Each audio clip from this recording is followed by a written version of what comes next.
Hello friends, myself VK Singh and welcome to my YouTube channel. Friends, एक बहुत ही important topic है जो कि यूपी टीजीटी पीजीटी का इंग्लिश का टॉपिक है दोस्तों। फॉर्म ऑफ लिटरेचर, यहाँ से दोस्तों दर्जनों क्वेश्चन जो है पेपर में आते हैं। चाहे आप प्रीवियस ईयर का पेपर उठा के देख लीजिए इंग्लिश का, यूपी टीजीटी का, इसमें जो है बहुत सारे क्वेश्चन यहाँ से आए थे फॉर्म ऑफ लिटरेचर से। ठीक है फ्रेंड्स, और जैसा कि आप जानते हैं कि ये वैकेंसी जो है जून में इसका नोटिफिकेशन आना तय है, और तैयारी करते रहिए और वीडियो के अंत तक बने रहिएगा। बहुत ही इंपॉर्टेंट टॉपिक है। और साथ ही मैं रिक्वेस्ट करना चाहूँगा, अगर चैनल पर नए हैं तो कृपया इसको सब्सक्राइब करें, साथ ही बेल आइकन जो है प्रेस कर दीजिएगा फ्रेंड्स। ठीक है, जान लेते हैं फटाफट। थोड़ा टॉपिक लेंदी है लेकिन पूरा जो है आपको समझ लेना है डिटेल में, और मैं पूरी कोशिश करूँगा आपको समझाने की। जैसा कि मान लीजिए फॉर्म ऑफ लिटरेचर। ठीक है फ्रेंड्स, फॉर्म ऑफ लिटरेचर, और आगे जो है इसकी फॉर्म दी गई है। कितनी फॉर्म होती हैं? 3 फॉर्म होती हैं। There are 3 forms of literature. Number 1 poetry, number 2 जो है प्रोज, नंबर 3 जो है ड्रामा। 3 फॉर्म होती हैं लिटरेचर की। ठीक है फ्रेंड्स, और इनको डिटेल में जानेंगे आगे। वीडियो को स्किप नहीं करिएगा, और हर एक को जो है मैं इंग्लिश टू हिंदी डेफिनेशन के साथ जो है आपको बताऊँगा। जैसे सबसे पहले पोइट्री की बात करते हैं। पोइट्री, इसकी डेफिनेशन के बारे में जानते हैं थोड़ा। Poetry is a style of writing that uses formal organisation and that is often divided up into lines or stanzas or refers to something beautiful। ठीक है फ्रेंड्स, और इसको अगर हिंदी में जानना चाहें तो जैसे कि मान लीजिए लेखन कविता की शैली जो एक औपचारिक संगठन का उपयोग करती है और जिसे अक्सर 2 पंक्तियों में विभाजित किया जाता है, छंद में या फिर और भी सुंदर संदर्भित किया जाता है। ठीक है फ्रेंड्स, जिसे हम पोएट्री कहते हैं। ये तो हो गई पोएट्री, और इसके आगे जो है हम प्रोज के बारे में जानते हैं।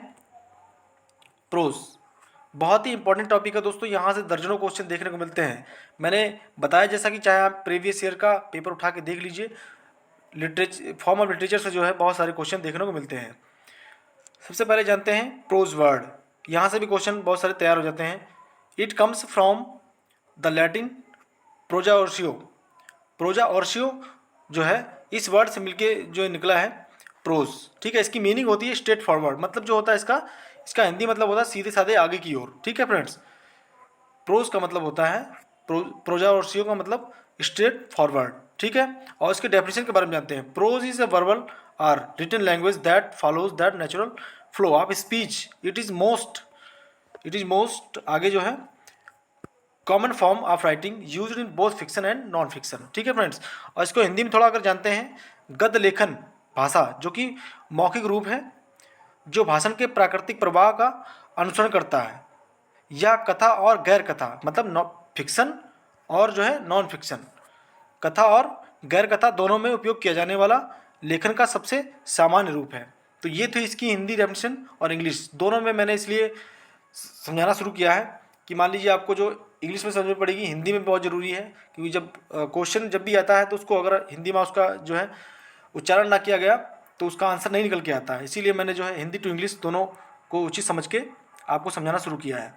अगला है ड्रामा। ड्रामा के बारे में जानते हैं। ड्रामा की डेफिनेशन जैसे 2 हैं यहाँ पे। ठीक है, नंबर 1 तो आप play for the theatre, radio और टेलीविज़न। जैसे कि मान लीजिए ड्रामा होता है जो थिएटर या रेडियो टेलीविज़न पे आने वाला एक नाटक होता है। ठीक है फ्रेंड्स, एक नाटक होता है।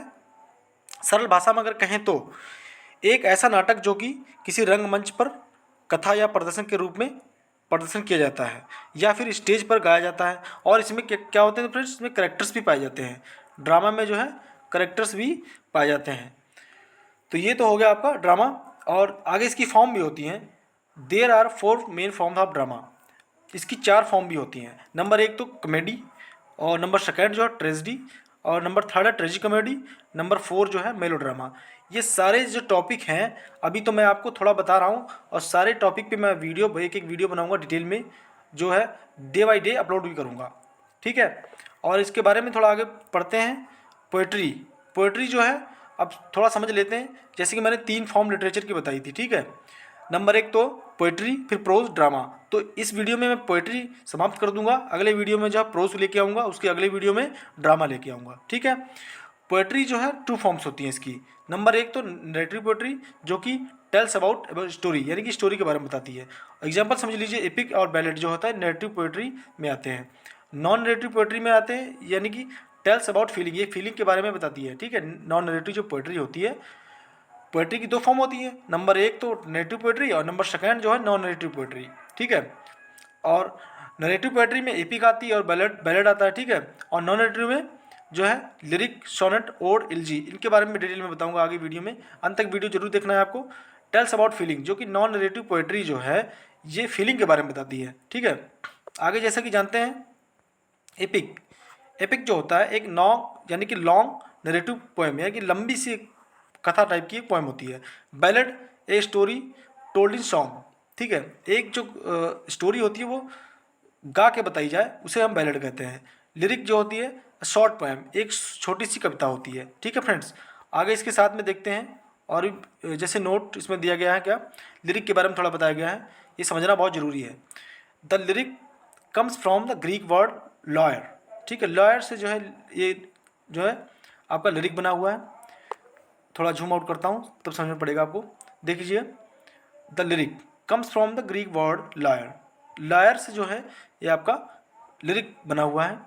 और इसका सैम्बल दोस्तों इस टाइप से होता है, ठीक है। इस टाइप से सैम्बल इसका होता है, हालांकि यहाँ पे यू बना दिया मैंने, लेकिन ये इस टाइप से इसका सैम्बल लॉयर का यानी कि लिरिक का सैम्बल होता है। कभी कभी सैम्बल भी एग्जाम में पूछ लिया जाता है। आगे बात करते हैं सोनेट के बारे में। Sonnet a poem of 40 lines written in iambic pentameter. अगले वीडियो में जो पेंटामीटर्स हैं सारे आयम्बिक ये बताऊंगा मैं, ठीक है। जो एक सोनेट होती है वो 14 लाइन की होती है और आयम्बिक पेंटामीटर में लिखी जाती है, ठीक है। सोनेट समझ में आ गई आपको। और आगे समझते हैं ओड के बारे में। ओड, इसकी डेफिनेशन जो है, थोड़ा जूम आउट करता हूँ, जूम इन।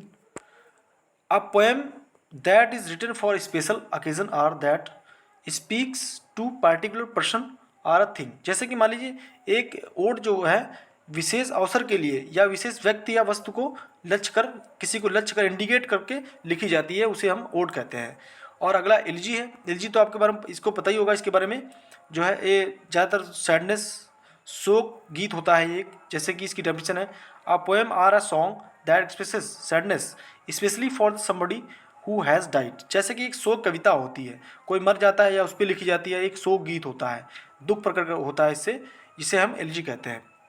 और तो ये तो सारी जो है डिटेल में बता दिया मैंने, ये सारी जो है आपकी ये नॉन फिक्शन में आती हैं। और आगे समझ लेते हैं फर्स्ट सोनेट के बारे में। जैसे कि इसमें लिखा है, first sonnet is written Italian origin, ठीक है।